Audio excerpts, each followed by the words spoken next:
Welcome to my off-grid adventures. I'm Frank and I'm glad you're here with me today for this tutorial video of how to ride a four-wheeler as a beginner or a novice. What we're using for this tutorial is a 2024 Honda Recon ES, that's for electronic shifting. And this is the ATV that we're going to have most of our guests use when they're inexperienced or prefer something smaller and more nimble. As you can see, this isn't necessarily the perfect ATV for someone my size, 6'3" and about 300 pounds, but for many, this is a lot of fun to ride, and you can ride it very safely and easily. So I'd like to remove any intimidation or anxiety that some have about riding for the first time, and also explain just how to use this vehicle and how all of the features and buttons and shifting and everything works. One of the reasons I'm doing this video is because I want it to be a tutorial for each of the people who come to our property to ride, who are new to riding. But I also was inspired to do this by another video that was quite a bit older that I watched that was made by an ATV rental company explaining to their guests how to ride their vehicles, and all of their vehicles were Honda Recon ESs. And that video actually helped convince me to buy this as opposed to some of the competition, because I was not sure exactly how easy it was to shift with the ES system. And I wanted to make sure that my guests could hop on and with watching just a few-minute tutorial like this can be comfortable going out and having a good time and being safe. So I hope this video will do the same for you. If you're considering buying an ATV like this, or you're intimidated about riding one for the first time, I hope that this video helps you understand the basic functionality of it and how you can ride it safely. First, let's go around the ATV and just point out a few of the more important features that you need to be aware of. And then we're going to do a view from the rider's seat to show you what each of the buttons and levers do.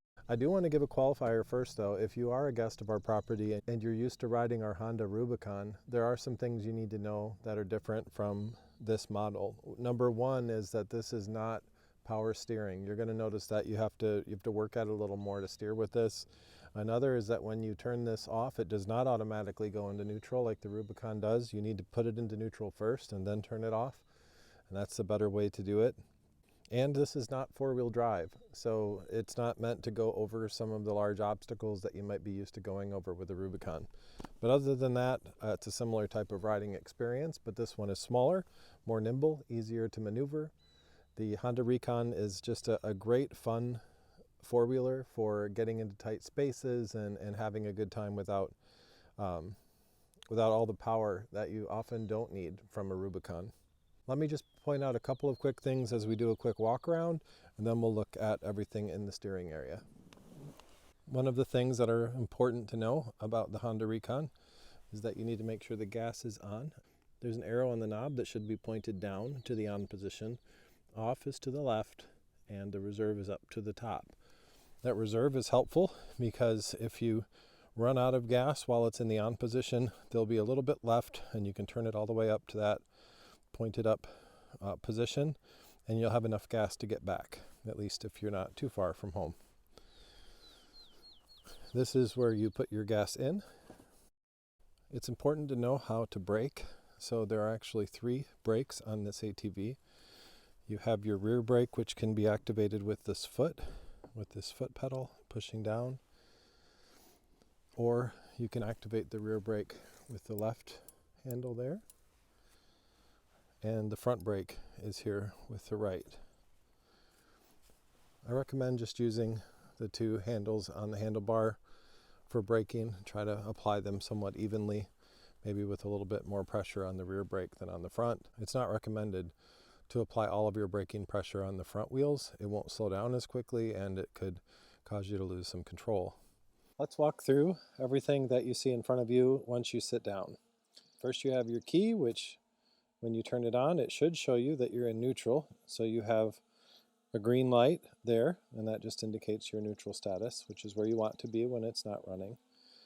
This amber light is your reverse light that will go on then. And this light is your information light when there's any kind of a warning or something to pay attention to, like if it's overheating or something. So pay attention when that light goes on and just pull over and stop and ask for assistance. This is your choke, and that is only needed to be used when you haven't run the vehicle that day yet. It has been running for me today, so it's not necessary, but so I don't need to fool with it. But if it's the first time in the morning and it's cold, you can pull this up a little bit and start it, and then after just 10 or 20 seconds, you can gradually push that down. So that's everything that you see right here. Let's move over to the right. This is your throttle, and until you get used to it, just kind of feather it nice and slow. Be careful if you gun it and push that all the way forward. It'll take off faster than what is safe to do. I already mentioned this is your front brake here on the right hand side.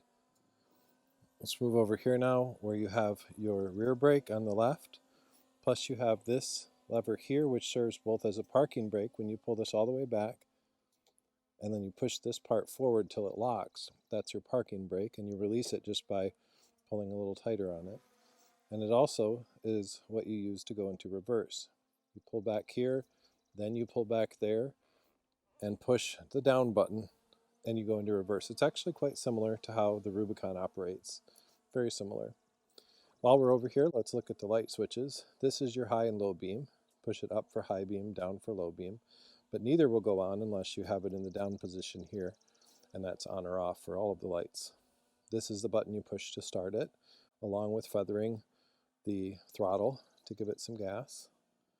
This is your kill switch, so if you need to shut it off, I usually shut it off with the key, but if you want to shut it off any other way, either one, left or right, will turn off the engine immediately. And then these two buttons are just for shifting up when you want to go faster and your engine is getting loud and higher pitch. You push that to go into the next gear up. And when you're starting to slow down, you downshift by clicking this button to go down. You also click the down button from the neutral status to get into reverse. So it is fairly straightforward operation. For the most part, I don't use the foot brake as much. I just apply both of the front brakes, and that's a good strategy. Also, I don't recommend going so fast that you need to hit the brakes really hard. So just try to control your speed, especially as you're learning how to use this. All right, let me now put on my helmet, and we'll start this up, and I'll demonstrate exactly how to use the reverse, how to shift, and we'll get you up and riding. There are two safety requirements that you have to ride this four-wheeler at our property. One is a helmet that is the proper size for you. We have them in all sizes, so pick the one that fits you well, and then make sure that you latch it properly under your chin. The second requirement is that you wear riding gloves, and these will help you in two different areas. One, it just keeps your hands from getting a little bit raw from holding onto the grips. The other is that there's some protection on the top to keep your knuckles from getting scraped up if you come across any branches or twigs that are hanging out in front of you as you go through the woods. So we do recommend and require that you wear these when you're riding. First, we'll turn the key on, and the green light indicates that it's in neutral, as it should be. Then we will push the start button while giving it some gas. Now, to put it in neutral, we'll pull back on that red lever, pull back on the left brake, which is the rear brakes, and then push down on the bottom button, and now you can see that the amber light indicating reverse is active, so we're ready to back up.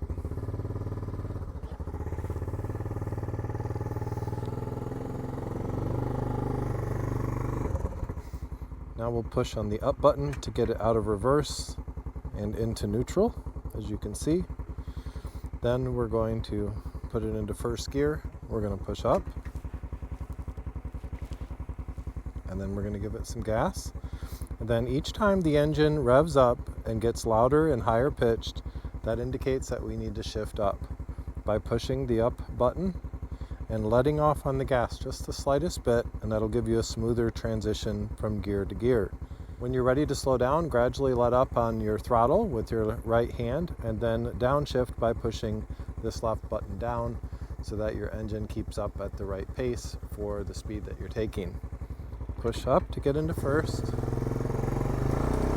it gets loud, we push up and let up on the gas at the same time.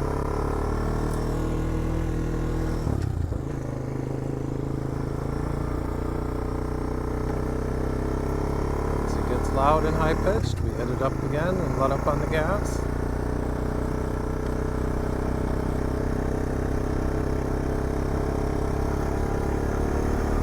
And one last time.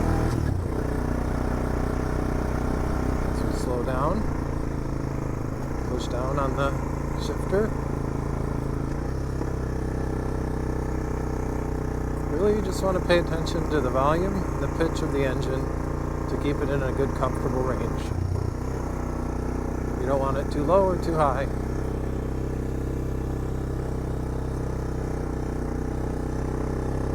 One more time.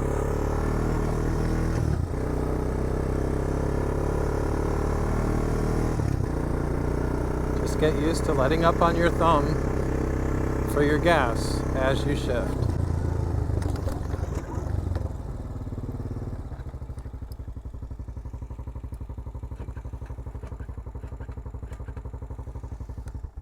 Well, that was a lot of fun, and you can have a lot of fun too. It's really simple. Just stay safe and follow these steps, and you'll be able to figure it out, and it'll be second nature to you in no time.